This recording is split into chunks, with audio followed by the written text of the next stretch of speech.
Hi friends, ಇವತ್ತು ಹೆಸರು ಬೇಳೆ ದೋಸೆ ಮಾಡಿ ತೋರಿಸ್ತಾ ಇದ್ದೀನಿ. ಇಲ್ಲಿ ಹೈದ್ರಾಬಾದ್ನಲ್ಲಿ ಪೆಸರಟ್ಟು ಅಂತೀವಿ, ಆಂಧ್ರ ಕಡೆ ಎಲ್ಲ. ಇಲ್ಲಿ ಹೆಸರು ಬೇಳೆ ನೆಂದಾಕಿದ್ನಿ, ಬೆಳಗ್ಗೆ 6 o'clock ನೆಂದಾಕಿದ್ನಿ. ಇವಾಗ ಒಂದು 2-3 hours ನೆಂದಿದ್ರೆ ಸಾಕು. 2 hours ಆದರೂ ಗ್ರೈಂಡಿಂಗ್ ಮಾಡ್ಕೊಂಡು ಬಂದಿದ್ನಿ ಹೆಸರು ಬೇಳೆ. ಆಮೇಲೆ ಸ್ವಲ್ಪ ಅಕ್ಕಿ ಹಿಟ್ಟು ಹಾಕಿದ್ದು ನೋಡಿ, ಇಷ್ಟು, ಯಾಕಂದರೆ ಸ್ವಲ್ಪ ಗರಿ ಕ್ರಿಸ್ಪಿ ಆಗಿರುತ್ತೆ ಅಂತ ಅಷ್ಟೇ. ಸ್ವಲ್ಪ ಅರಿಶಿನ ಬಿದ್ದಿದೆ ಬೈ ಮಿಸ್ಟೇಕ್, ಸ್ವಲ್ಪ ಹಾಕೋಬೋದು, ಪರವಾಗಿಲ್ಲ, ನಾನು ಹಾಕಲ್ಲ. ಅಲ್ಲಿ ಸೈಡ್ನಲ್ಲಿ ಅಕ್ಕಿ ಜೊತೆಗೆ ಸ್ವಲ್ಪ ಬಿದ್ದಿದೆ ಅಷ್ಟೇ.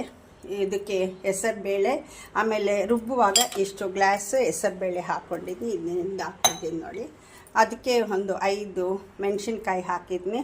ಅವ್ರ ಖಾರಕ್ಕೆ ತగ్గಟ್ಟು ಹಾಕ್ಕೋಬೇಕು, ನಾವು ಅಷ್ಟು ತಿಂತೀವಿ. 5 ಮೆಣಸಿನ್ಕಾಯಿ, ಆಮೇಲೆ ಶುಂಠಿ ಪೀಸ್ ಮಾಡಿ ಹಾಕ್ಕೊಂಡಿದ್ದೀನಿ ಅಷ್ಟೇ. ಜೀರಿಗೆ ಹಾಕಬೇಕು ರುಬ್ಬುವಾಗ, ನಾನು ಜೀರಿಗೆ ಪೌಡರ್ ಹಾಕ್ಕೊತಾ ಇದ್ದೀನಿ ಸ್ವಲ್ಪ, ಇಷ್ಟು.